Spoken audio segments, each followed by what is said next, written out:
ഉമ്മാൻ്റെ ഇന്നത്തെ ചോറും കൂട്ടാനും എന്തൊക്കെ നോക്കിയാലോ. അട്ടരിയും നല്ല റേഷൻ പീടികയിൽ നമ്മൾ പിങ്ങലരിയും ഇവിടെ കൂടി മിക്സ് ചെയ്ത് വെച്ചായിട്ട് ചോറട്ടെന്ന്. പിന്നെ നമ്മൾ ചെറിയ മത്തിയട്ട കിട്ടിയത് ഞാൻ പോയി വാങ്ങി. നല്ല ചെറിയ മത്തി ഉണ്ടല്ലോ, നല്ല കറുമുറ എന്ന് കഴിച്ചാൽ പറ്റിയ നല്ല മത്തി കേട്ടോ. അതിക്ക് പറ്റിയ ചാറാണ് എന്തായാലും മുരിങ്ങാച്ചാറ്. മുരിങ്ങൻ്റെ കൊമ്പ് ഞാൻ വലിയൊരു കൊമ്പ് പൊട്ടിച്ചു കൊടുത്തു. പിന്നെ ഈ 2 ദിവസം മുരിങ്ങാച്ചാറിനൊക്കെ പ്രതീക്ഷിക്കാം. പിന്നെ നമ്മൾ ചീനാപ്പറങ്ങി കഴിയാൻ തുടങ്ങി കേട്ടോ. കുപ്പി കാലിയായി. ലാസ്റ്റ് 2 മുളക് അതും കൂടി നമുക്ക് തീർക്കാം. അപ്പോൾ എങ്ങനെയുണ്ട്, കഴിച്ചു നോക്കിയാലോ.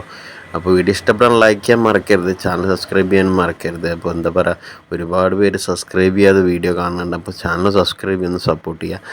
അപ്പോൾ എന്താ പറയുക, ഈ മീനിന് പറ്റിയ ചാറ് എന്തായാലും മുരിങ്ങാച്ചാറ്. ഇപ്പോൾ കുറേ കഴിച്ചപ്പോഴാണ് ഉപ്പില്ലാതെ തോന്നിയത്. അപ്പോൾ കുറച്ച് ഉപ്പൊക്കെ ഇട്ടാണ്ട് ഒന്നും കൂടി മിക്സ് ചെയ്ത് കഴിച്ച് നോക്കുക. അപ്പോൾ മുരിങ്ങാച്ചാർക്ക് കറക്റ്റായി ഇപ്പോൾ എന്തായാലും. അപ്പോൾ വീഡിയോ ഇഷ്ടപ്പെടാൻ ലൈക്ക് ചെയ്യാൻ മറക്കുക, ചാനൽ സബ്സ്ക്രൈബ് ചെയ്യാൻ മറക്കുക. അടുത്ത വീഡിയോ കാണാം. Okay, by.